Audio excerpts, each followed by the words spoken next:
espectadors. Anem per l'última carta de planeta. Sí, l'anterior, Plutó, ja vaig dir que era l'últim planeta.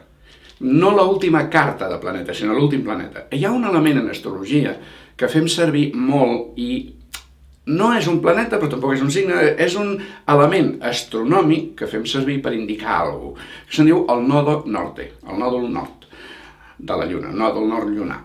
Aleshores, quan surt aquesta carta, fixa't el dibuix que té, que parla d'evolució, és que no t'indica res en concret, res especial, especial sí, però no algo concret, no?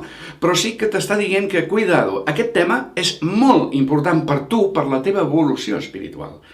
Quan surt aquesta carta t'està dient, el que estàs tocant, facis el que facis, sàpigues que t'ajudarà, és important per ajudar-te a l'evolució. Per tant, té més valor. Valoritza el tema aquest del que estiguis parlant en la tirada. Vol dir, cuidado, aquí estàs treballant amb alguna cosa, t'està passant coses que tenen a veure amb el que la teva ànima vol que facis per evolucionar.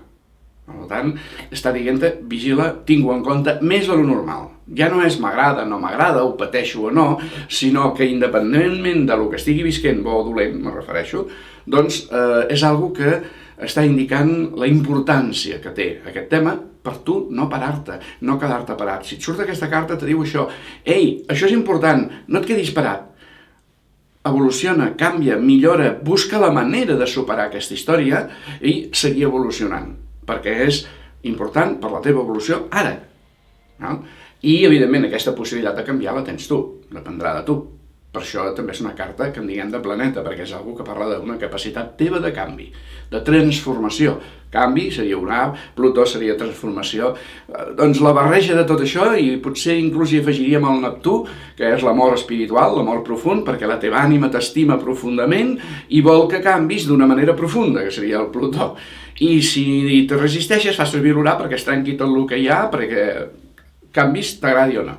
O sigui, aquesta carta, important, la més important, de fet per mi és la més important de totes les cartes de la baralla, incloses les de xacres, de ratjos, etc. Si et surt aquesta, t'està dient, aquest tema, alarma, importantíssim. Val? Bé, amb aquesta acabem la sèrie de les cartes de planetes.